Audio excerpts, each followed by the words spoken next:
वार्तांपासून ते राजकारणापर्यंत प्रत्येक घडामोडीवर बारीक नजर ठेवणारा तुमचा हक्काचा लोकल न्यूज प्लॅटफॉर्म ठाणे दर्पण, ठाण्याचं खरं प्रतिबिंब. ठाणे शहरात विकास होत असल्याचा गवगवा सुरू असल्याचे सत्ताधारी वारंवार सांगत असले तरी पायाभूत सुविधा म्हणून पाहिले जाणारे रस्ते अत्यंत वाईट अवस्थेत आहेत.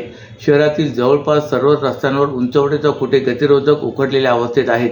पावसाळ्यानंतरही खड्ड्यांचा प्रश्न जैसे थे परिस्थिती दिसते.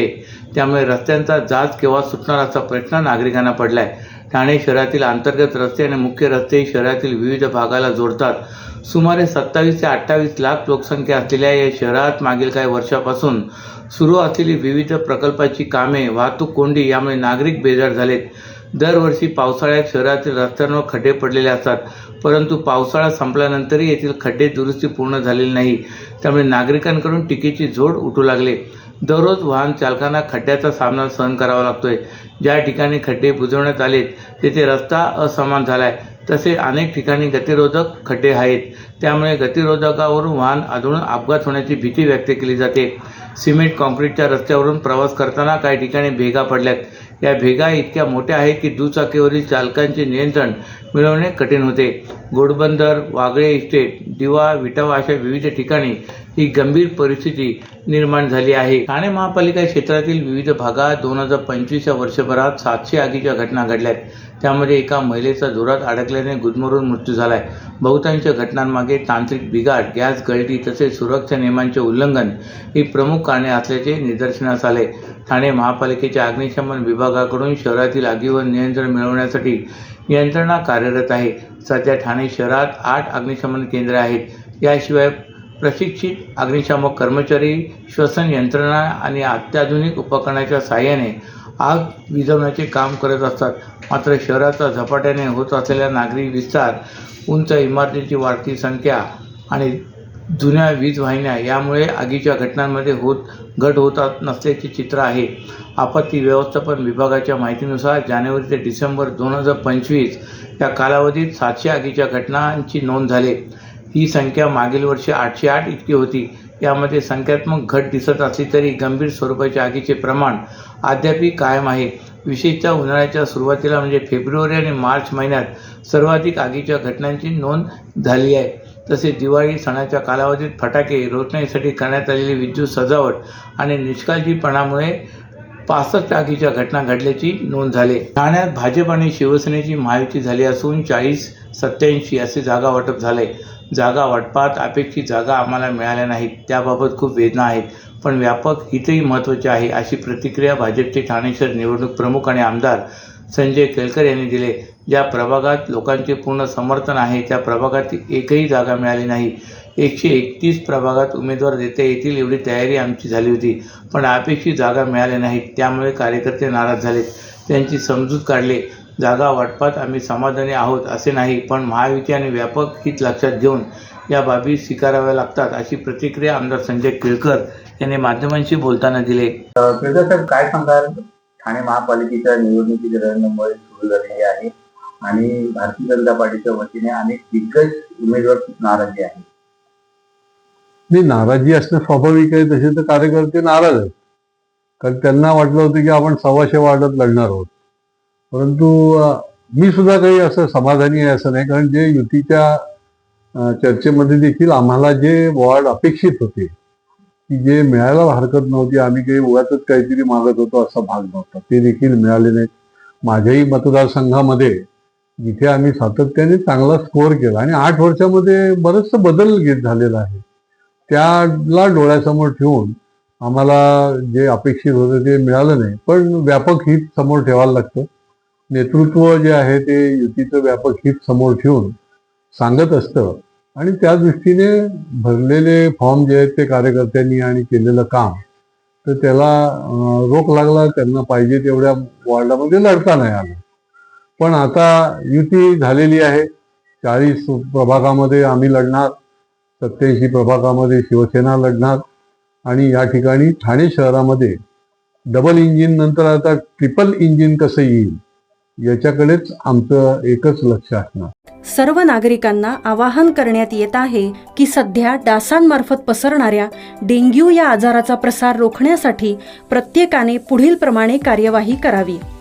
डेंग्यू आजार एडिस इजिप्ती हा डास चावल्याने होतो. या डासांची पैदास साचलेल्या किंवा साचवलेल्या स्वच्छ पाण्यामध्ये होते.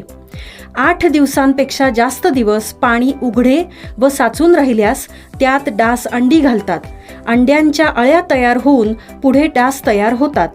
यासाठी आपल्या घरातील पाणी साठे उदाहरणार्थ बॅरल्स, पिंपे, टाक्या, हौद, रांजणे इत्यादी दर आठवड्याला रिकामे करून घासून पुसून कोरडे करून पुन्हा भरावे. 1 दिवस कोरडा दिवस म्हणून पाळावा. पाणी साठ्यांना घट्ट झाकणे बसवावीत किंवा जुनी साडी, चादर, धोतर यांनी बांधून झाकून ठेवावीत, म्हणजे डास त्यात जाऊन अंडी घालणार नाहीत.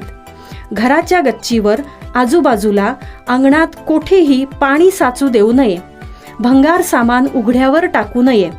उदाहरणार्थ टायर्स, प्लास्टिक सामान, कुंड्या, टाकाऊ वस्तू इत्यादी. अशा सामानात पावसाचे पाणी साठून त्यात डेंग्यूच्या डासांची पैदास होते. घरातील कूलर्स, फ्रीजच्या पाठीमागील ट्रे हे देखील वेळोवेळी कोरडे करावेत.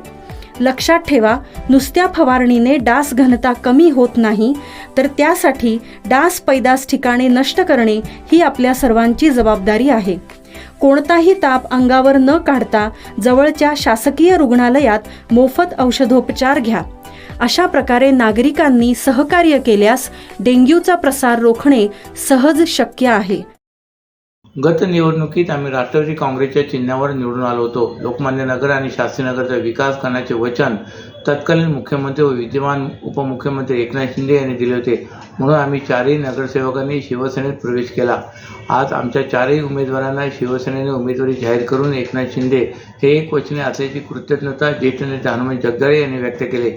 शिवसेना पक्षाने ठाणे महापालिका प्रभाग क्रमांक 6 मधून हनुमंत जगदाळे आणि त्यांचे कार्यकर्ते प्रशांत जाधवर, सौ सरिता ठाकूर, वनिता संदीप घोगरे यांना उमेदवारी जाहीर केले.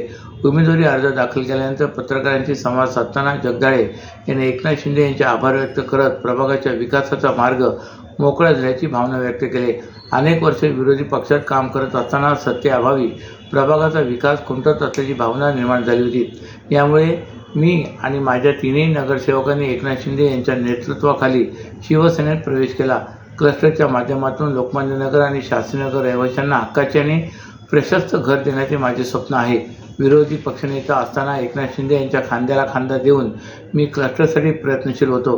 त्यांची स्वप्नपूर्ती होत क्लस्टर विकासाचा नारळ एकनाथ शिंदे मुख्यमंत्री असताना फुटला आहे. लवकरच 1 वर्षाच्या आत पुनर्विकासाचे काम सुरू होईल अशी ग्वाही जगदाळे यांनी दिली. आर निसर्ग या संस्थेतर्फे राबवण्यात येणाऱ्या प्रोजेक्ट ग्रीन फार्मसी या पर्यावरणपूरक उपक्रमाअंतर्गत शहरातील विविध ठिकाणी कालबाह्य औषधांची सुरक्षित विल्हेवाट लावण्यासाठी पुढाकार घेण्यात आला असून या समाजोपयोगी उपक्रमाला हातभार लावण्यासाठी पितांबरी प्रोडक्ट प्रायव्हेट लिमिटेड या कंपनीने महत्त्वपूर्ण योगदान दिले. या उपक्रमाच्या यशस्वी अंमलबजावणीसाठी पितांबरी कंपनीने आपल्या CRS अंतर्गत आर निसर्ग संस्थेला कायनेटिक एनर्जी वाहन प्रदान केले असून या वाहनाचे आज नौपाडा येथील पितांबरीच्या कार्यालयात पितांबरीचे व्यवस्थापकीय संचालक डॉक्टर रवींद्र प्रभू देसाई, व्हाईस चेअरमन प्रशिक्षित प्रभू देसाई व आर निसर्ग संस्थेच्या फाउंडर डॉक्टर लीना केळशीकर व लता घनशमनानी यांच्या हस्ते अनावरण करण्यात आले. या उपक्रमाअंतर्गत शहरातील विविध ठिकाणी जसे की क्लब हाऊस, निवासी संकुले तसेच केमिस्ट शॉप अशा सुमारे 100 ठिकाणी टेक बॅक बिन अर्थात औषध संकलन बिन बसवण्यात येणार आहेत. या बिनमध्ये नागरिकांना कालबाह्य, खराब अथवा वापरात नसलेली औषधे सुरक्षितपणे जमा करता येणार आहेत. बिन भरल्यानंतर त्यावर असलेल्या QR कोड स्कॅन केल्यास संबंधित यंत्रणेला सूचना प्राप्त होईल आणि त्यानंतर पितांबरीकडून देण्यात आलेल्या वाहनाद्वारे ही औषधे संकलित करण्यात येतील. त्यामुळे नागरिकांना वापरात नसलेली व कालबाह्य औषधे सुरक्षितरित्या जमा करता येणार असून पर्यावरणाचे संरक्षण व प्रदूषण रोखण्यास मोठी मदत होणार आहे. तसेच हा उपक्रम हरित ऊर्जा आणि शाश्वत विकासाच्या दिशेने एक महत्त्वाचे पाऊल ठरणार आहे. त्यामुळे जास्तीत जास्त नागरिकांनी या उपक्रमाचा लाभ घेऊन पर्यावरण संवर्धनासाठी आपले योगदान द्यावे असे आवाहन पितांबरी कंपनी आणि आर निसर्ग संस्थेमार्फत करण्यात आले. अशाच नव्या आणि ताज्या बातम्यांसाठी ठाणे दर्पणच्या पेजला लाईक करा आणि फॉलो करायला विसरू नका.